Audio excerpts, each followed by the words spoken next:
So this video is actually pretty long overdue. I posted a video around this time last year entitled, "What the hell happened to Markelle Fultz?" And it did pretty good, you know.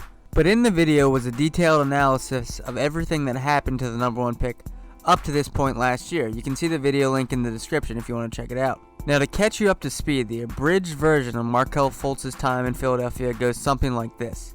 Former Sixers general manager Brian Colangelo traded up to get him from the 3rd overall pick to the 1st.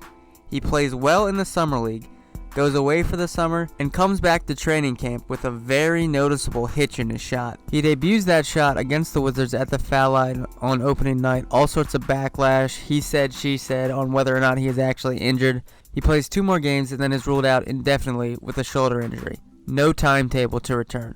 Then as the season goes and the Sixers' young core gets better and better, he returns March 26, 2018 against the Nuggets. I want to tell you something about Markelle Fultz. He's going to play tonight. You know, I get goosebumps telling you all that. I'm so proud of him.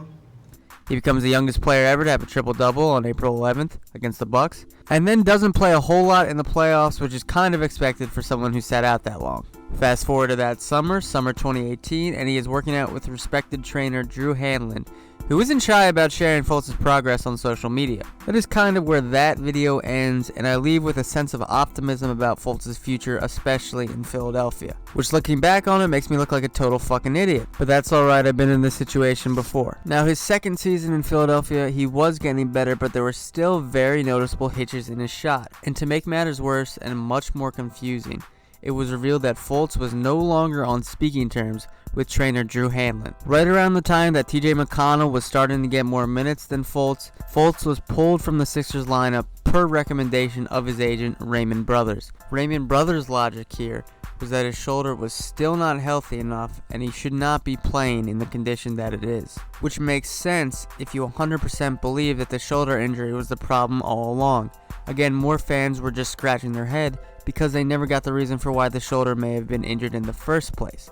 A lot of people thought it was simply in Fultz's head. We'll never truly know. The plug was finally pulled on Markelle Fultz's time in Philadelphia on February 7th, 2019. Fultz would be traded to the Magic for guard Jonathan Simmons, a top 20 protected first-round pick in the 2020 draft, and a second-round selection in that draft of June 2019. The Fultz experiment in Philadelphia was over. He would not be the third piece that would lead Ben Simmons and Joel Embiid to a title. It was not meant to be. The trade made sense for both sides. Obviously, the Sixers want to win now, and Fultz being on the team last year would have been a huge distraction, as well as this coming offseason. Sixers general manager Elton Brand must have made the decision that keeping Fultz on the book with a #1 overall contract would not be worth risking giving up another top talent in free agency. The Magic are not expected to be contenders for any time soon, so you could see Orlando as being a place where Fultz could thrive and develop. Fultz played immediately once he got to Orlando, which was a relief to, I'm sure, a lot of Magic fans due to the uncertainty of him playing the last 2 years.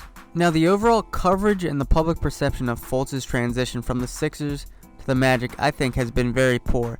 It's a lot more nuanced. People act like Fultz was completely worthless in Philadelphia when in actuality he did some things very well. The first of that being that he was a very solid defender, and not a first team or second team all defense type player, but a serviceable NBA defender nonetheless.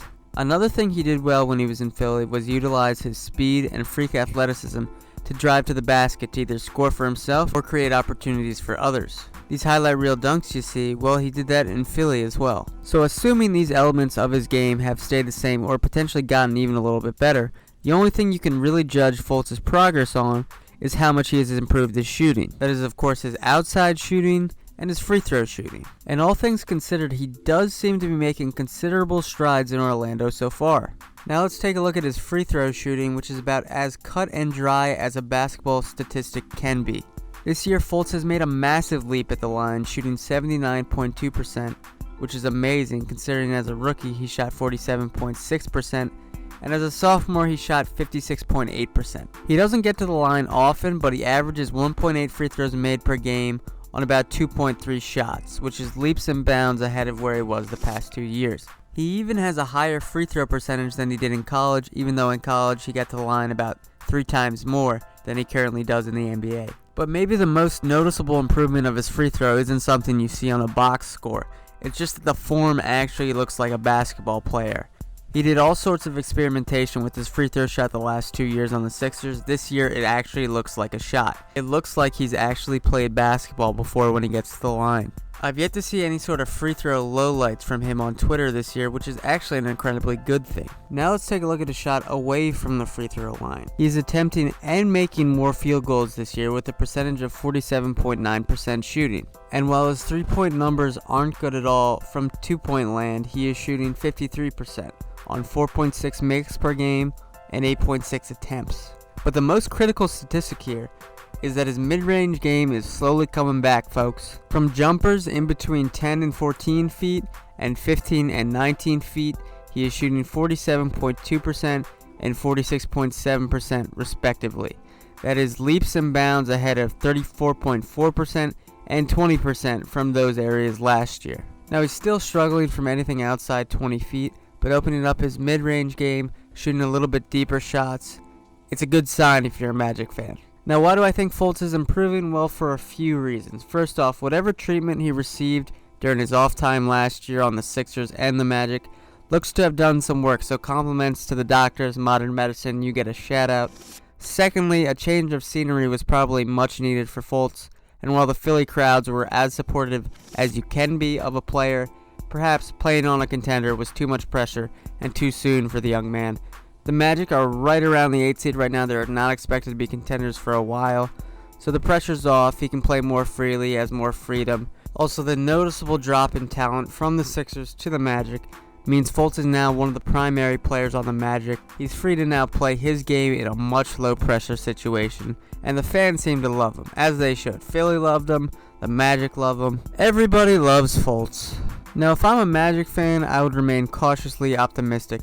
He has obviously shown a lot of promise on the team this year, but the only drawback, which is actually a big drawback, being that next year he's owed over $12 million, and the qualifying offer in 2021 is almost $16 million, and he hasn't at this point shown enough to indicate that he actually deserves that money. It all depends on how good the Magic think they and Fultz can be in the next couple years. They're going to have to make a decision. Alright, well, my decision is that this video is over. Thank you all for watching. Sticking to it, one new video a week. Air Baby D, play us off. Nike all the way, cause I ain't with Adidas Coke boys. You don't want a foreign, that's why they call him the Rona boy.